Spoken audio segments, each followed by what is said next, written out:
오늘 말씀의 이해를 위해서 제가 다시 한번 오늘 본문의 성경 말씀을 읽도록 하겠습니다. 여러분 한번 상상을 하시면서 장면을 한번 머릿속에 펼쳐보시기를 바랍니다. 누가복음 10장 38절로 42절의 말씀입니다.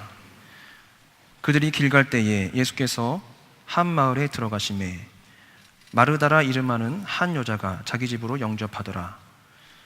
그에게 마리아라 하는 동생이 있어 주의 발치에 앉아 그의 말씀을 듣더니 마르다는 준비하는 일이 많아 마음이 분주한지라. 예수께 나아가 이르되 주여, 내 동생이 나 혼자 일하게 두는 것을 생각하지 아니하시나이까. 그를 명하사 나를 도와주라 하소서. 주께서 대답하여 이르시되 마르다야 마르다야, 내가 많은 일로 염려하고 근심하나 몇 가지만 하든지 혹은 한 가지만이라도 족하니라. 마리아는 이 좋은 편을 택하였으니 빼앗기지 아니하리라 하시니라. 아멘. 예수님은 공생의 사역 기간 동안에 유대의 전 지역을 돌아다니시면서 사역을 하셨습니다. 복음을 전하시고 또 귀신을 내어 쫓으시고 또 아픈 자들을 고치시고 또 말씀을 가르치시는 일을 하셨습니다. 예수님은 적어도 늘 12명의 제자와 함께 다니셨고 가는 곳마다 늘 수많은 무리들이 따라다녔습니다. 그리고 항상은 아니었지만 줄곧 주님과 그 제자들을 섬기기를 자원하는 자들이 늘 있었습니다. 어느 날 한 동네에 예수님과 제자들이 들어가게 되었습니다. 이미 예수님께서는 당시에 메시아로 유대 전 지역에 소문이 나 있었기 때문에 예수님께서 오신다는 소문을 듣고 많은 동네 사람들이 와서 반겼습니다. 그 중에 마르다라 이름하는 여인이 예수님과 제자들을 자신의 집으로 초청을 했습니다. 그리고 마르다는 주님과 제자들 외에 몇몇 동네 사람들을 불러 모아 예수님을 모신 기념으로 자신의 집에서 작은 잔치를 열게 됩니다. 곧 마르다의 집으로 들어오신 예수님께서는 제자들과 동네 사람들에게 둘러싸여 말씀을 전하셨습니다. 그렇게 분위기가 무르익어가고 있는 중에 그곳에 모인 사람들은 주님의 말씀으로 인해서 위로받기도 하고 또 웃기도 하며 눈물도 흘리고 또 그 공간에 주님이 함께 하시는 그 공간에 은혜가 흐르는 것을 느낄 수 있었습니다. 그런데 단 한 사람, 정작 예수님을 초청한 마르다는 홀로 부엌에서 예수님과 제자들 그리고 함께하는 사람들을 대접하기 위해 땀을 흘리며 분주하게 요리하기에 여념이 없었습니다. 그는 부엌문 멀찍이에서 희미하게 들려오는 예수님의 말씀의 소리와 또 제자들과 이웃들의 웃음과 또 세지적인 듯한 그들의 대화 소리를 듣습니다. 한편 마르다의 동생 마리아는 언니의 수고에는 아랑곳하지 않고, 아니 언니가 그렇게 부엌에서 고생스럽게 음식을 차리고 있을 것이라고는 아예 잊은 채, 그 사실을 잊은 채 주님의 발치에 앉아서 주님의 말씀을 들었습니다. 아마도 동생 마리아는 활동적이기보다는 정적인 여인이었던 것 같습니다. 어떻게 보면 한편 상당히 현실적인 감각은 떨어지지만 다른 한편 정감에, 감정에 이끌리는 여인이라고 추측이 됩니다. 그렇게 혼자 일하는 언니의 수고와 고생은 생각하지도 못하고 주님의 말씀에 푹 빠져 있을 수 있었을 것입니다.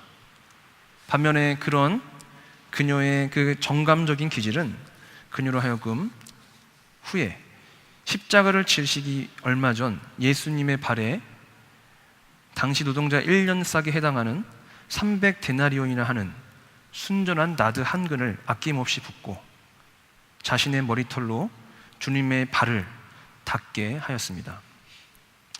요한복음 12장 3절에는 그 일을 묘사하고 있습니다. 마리아는 지극히 비싼 향유 곧 순전한 나드 한 근을 가져다가 예수의 발에 붓고 자기 머리털로 그의 발을 닦으니 향유 냄새가 집에 가득하더라. 한편 동생 마리아와는 달리 그의 언니 마르다는 무슨 일을 하든지 항상 앞장설 정도로 굉장히 활동적이고 정이 넘치고 또 거기에 다소 다혈질적인 기질을 가졌던 여인이었던 것 같습니다. 그렇게 예수님이 마을에 나타났을 때도 모든 동네 사람들을 제치고 제일 먼저 예수님을 자신의 집으로 모셔올 수 있었을 것입니다.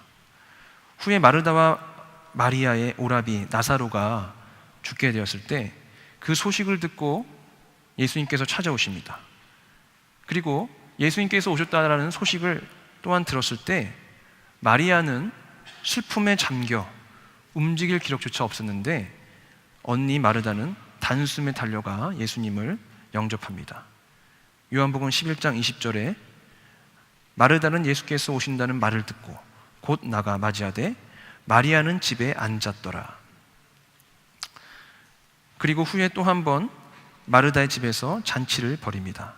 그때도 마르다는 일을 한다라고 묘사되어 있습니다.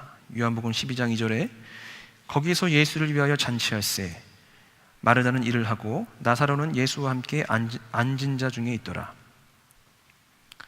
이렇게 활동적인 에너지 넘치는 마르다였기 때문에 다른 사람이 다 주님의 발치에 앉아 말씀을 들을 때도 자기 혼자 주님께 식사를 대접해야겠다는 사명에 불타서 부엌에서 열심히 요리를 하였습니다.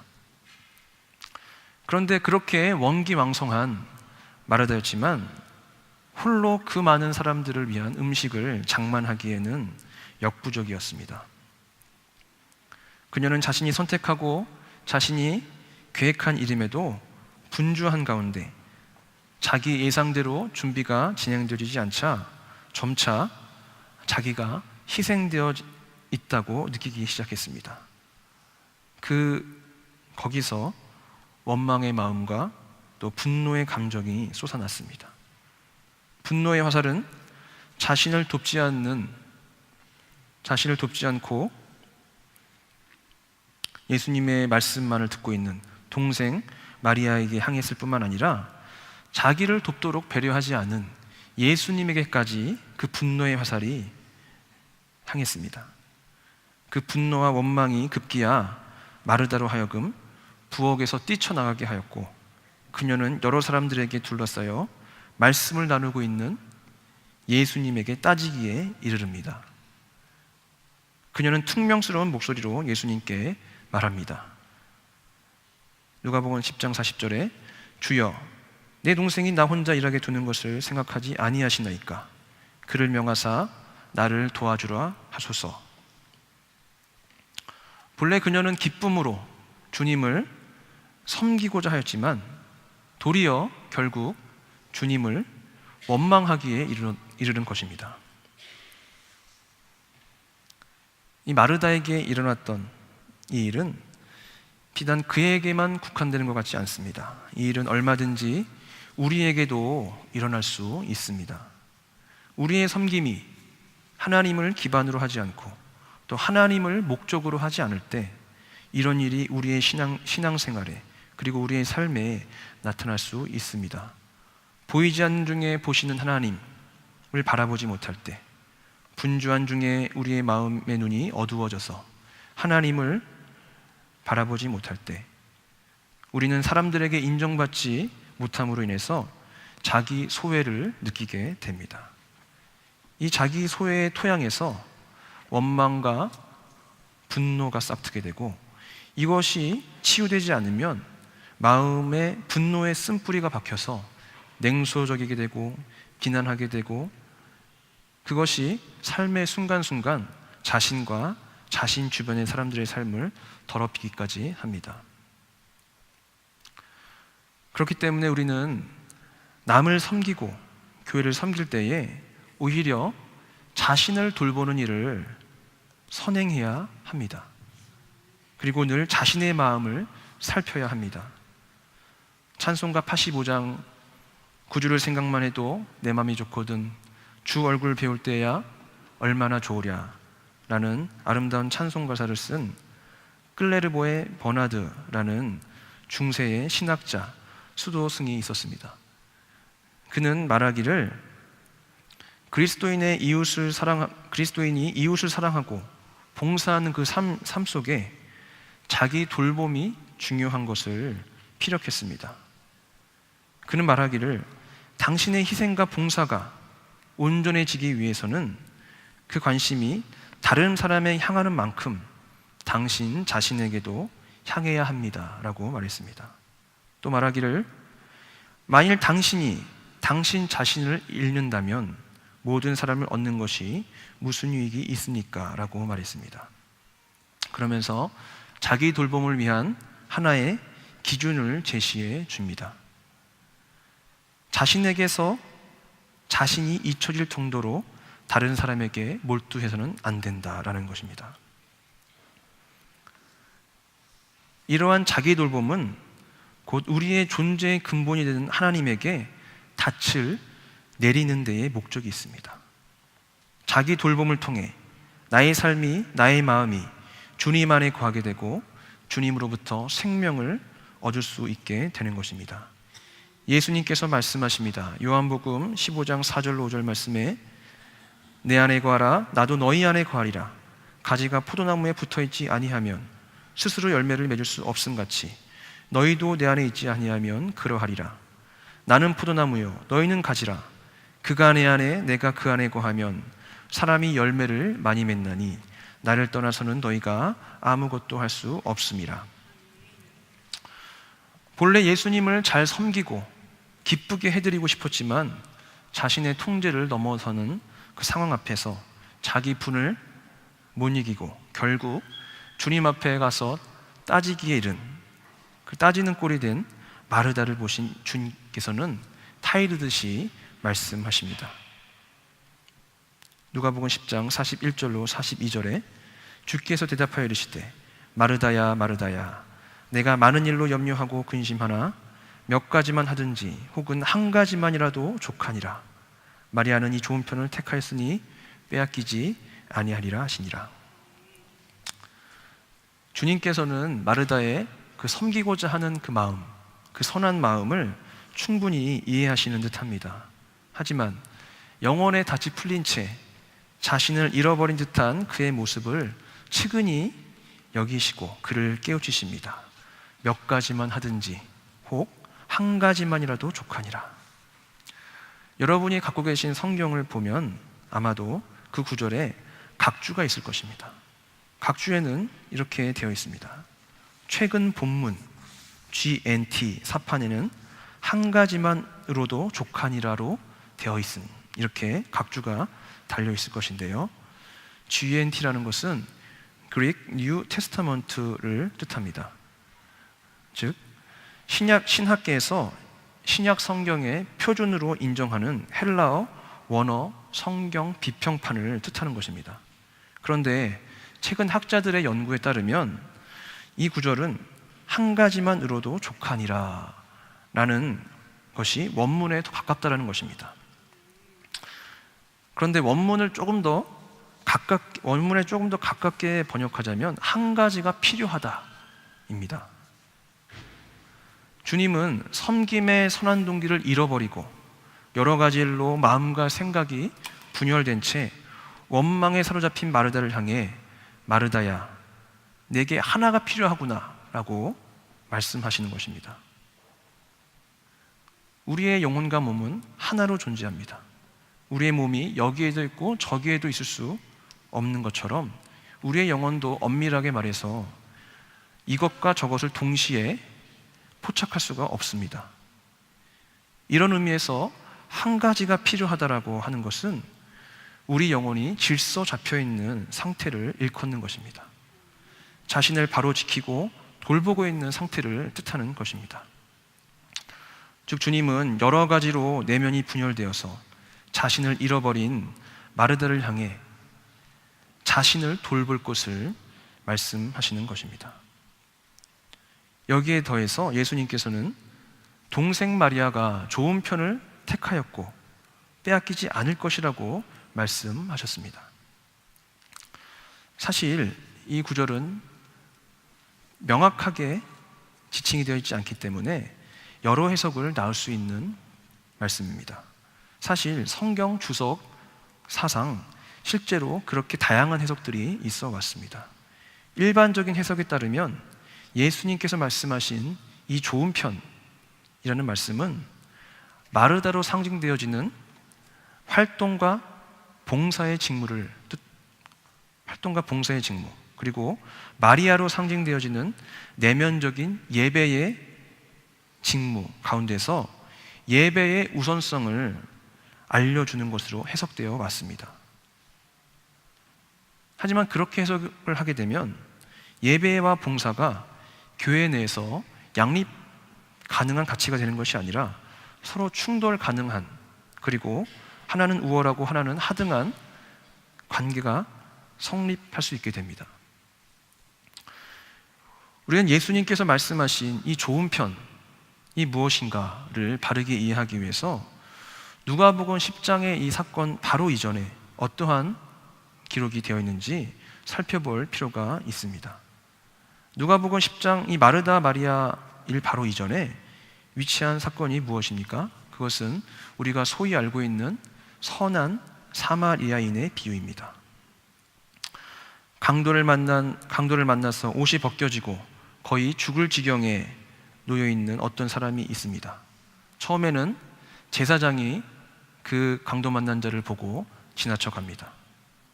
그 다음에는 레위인이 그를 보고 지나쳐서 갑니다. 하지만 세 번째로 지나간 사마리아인은 그 강도 만난 자를 보고 불쌍히 여겨서 상처를 싸매주고 자기 짐승에 태워서 주막으로 데리고 갑니다. 그리고 밤새 그를 간호해 줍니다. 다음날 떠나면서 주막 주인에게 품삯을, 그 당시 이트치의 품삯에 해당하는 데나리온 2를 주면서 돌봐달라고 부탁을 합니다. 그리고 돌아올 때 부족한 것이 있다라면 내가 갚겠노라 하고 떠납니다. 제사장과 레위인은 분명히 예배를 우선시하고 예배의 직무를 맡은 인물의 상징입니다. 반면에 사마리아인은 유대인에게 있어 신앙의 전통에서 벗어난 거리껴지고 어긋난 사람들인 것입니다. 그런데 예수님은 이 비유를 통해서 예배를 위한다라는 명분으로 봉사와 섬김을 포기한 제사장과 레위인을 은연중에 비판하시고, 또 유대인의 입장에서는 종교적으로나 민족적으로 불순하게 여겨진 사마리아인의 봉사와 섬김을 높이 기리고 있습니다. 이렇게 볼 때 예수님은 하나님을 향한 예배와 이웃을 향한 봉사를 우리가 쉽게 생각하듯이 구분짓고 같이 우선순위를 부여하시는 것 같지가 않습니다. 그렇다면 마르다에게 말씀하신 이 좋은 편은 또 한 가지가 필요하다라고 하신 말씀을 연결지어 생각할 때 마리아가 주님의 말씀에 마음과 생각이 온전히 하나가 되어 주님의 평안 가운데 있음을 말씀하시는 것으로 해석할 수 있을 것입니다. 이 좋은 편이란 그렇다는 것입니다. 그래서 만일 예수님께서 부엌에서 힘이 붙이도록 봉사하며 섬기는 마르다에게 좋은 편을 택하라 라고 하신다면 그것은 어떤 의미겠느냐 라고 생각할 때에 그것은 주님을 향한 사랑에서 비롯된 그 봉사를 시기와 원망으로 분열되지 않은 사랑의 한 마음으로 봉사할 것을 말씀하시는 것일 것입니다. 예배와 봉사는 동일하게 주님 안에서 고귀한 것이고 주님은 순전한 사랑으로 드리는 우리의 예배와 봉사를 기뻐 받으십니다. 17세기의 프랑스 파리 이곳이죠. 갈멜 수도원에 니콜라 헤르만이라는 한 평신도 수도사가 있었습니다. 그는 수도원에서 허드렛 일, 주로 부엌 일만을 감당하였습니다. 그럼에도 그가 풍기는 내면적인 평안과 고결함이 그를 만난 모든 사람들에게 감동을 주었습니다. 그로 인해서 많은 이들이 그로부터 영적인 권면을 요청할 정도였습니다. 그는 우리가 바로 알고 있는 하나님의 임재 연습이란 책의 저자로 알고 있는 로렌스 형제입니다. 당시 사람들은 그에게 어떻게 하면 수도원에서 부엌 일만을 하는데도 그런 영적인 향기를 전해줄 수 있는지 물어봤습니다. 이것은 오늘 늘 활동의 한복판에서 영적인 갈급함으로 우리가 영적인 갈급함을 토로하는 우리의 궁금증이기도 합니다. 이런 의미에서 저는 설교를 마치면서 로렌스 형제의 편지 한 편을 읽기를 원합니다. 제목은 희생한다는 것, 사랑하는 벗에게. PPT를 보면서 함께 읽도록 하겠습니다. 로렌스 형제가 한 친구에게 보낸 편지입니다. 사랑하는 벗에게. 보내준 책에 대해 자네로부터 아무런 소식이 없어 무척 궁금하다네. 지금쯤이면 틀림없이 받았을 텐데 나이가 너무 들었다고 하지만 말고 한번 열심히 연습해보게. 늦더라도 아주 안 하는 것보다 분명 낫지 않은가. 솔직히 나는 주님을 사랑한다고 말하는 사람들이 어떻게 그분의 임재를 연습하지 않으면서도 만족을 누릴 수 있는지 이해할 수가 없네. 내가 더 우선으로 여기는 것은 가능한 한 자주 그분과 함께 영혼 가장 깊숙한 곳으로 물러나 앉아있는 것이라네. 그분과 함께 거기 거할 때 나는 아무것도 두렵지 않다네. 하지만 일단 그분으로부터 조금이라도 벗어나기만 하면 나는 금방 괴로워진다네. 하나님의 임재 연습에 시간을 보내는 것은 결코 우리의 몸을 약하게 만들지 않는다네. 겉으로만 깨끗하고 괜찮아 보일 뿐인 이 세상의 쾌락을 떠나면 반대로 우리에겐 위로가 찾아온다네. 사실 하나님은 하나님 아닌 다른 것에서 위로받게 해달라고 구할 목적으로 그분을 찾는 이들에게는 위로를 허락하지 않으신다네. 그분의 임재 속에서 때를 따라 자신을 희생한다는 것이 그래서 중요하지. 하지만 그렇다고 해서 고역스럽게 노력해야 한다는 것은 아니네. 그게 될 말인가? 하나님은 거룩한 자유 속에서 드려지는 섬김을 원하시는데 말일세. 신실하게 수고를 쏟으시는 분은 오히려 그분일세. 그분은 우리 영혼이 그분을 떠날 때마다 근심이나 불안 없이 고요하게 우리 영혼을 일깨우사 그분께로 이끄신다네. 우리에게 요구되는 것은 전적으로 하나님만을 신뢰하는 태도뿐이라네. 그 밖에 다른 관심사들은 모두 다 버리도록 하게. 거기에는 목표의 수단으로 삼고자 취해졌던 모든 특심한 헌신들도 다 포함된다네. 하나님만이 우리의 목적이네. 만일 우리가 부지런히 그분의 임재를 연습하기만 한다면 전에 사용하던 그런 수단들은 더 이상 필요하지 않을 걸세. 우리는 그저 그분의 거룩하신 임재 속에 남아있음으로써 계속하여 그분과 사랑을 나눌 수 있다네. 그분을 경배하고 찬양하게, 그분께 감사를 드리는 데는 수없이 많은 방법들이 있다네. 우리 안에 계신 성령께서 우리로 하여금 여러 다양한 방법으로 하나님을 사랑할 수 있도록 이끌어 주실 것이네. 하나님이 자네와 그곳 모든 식구들에게 함께 계시기를 빌면서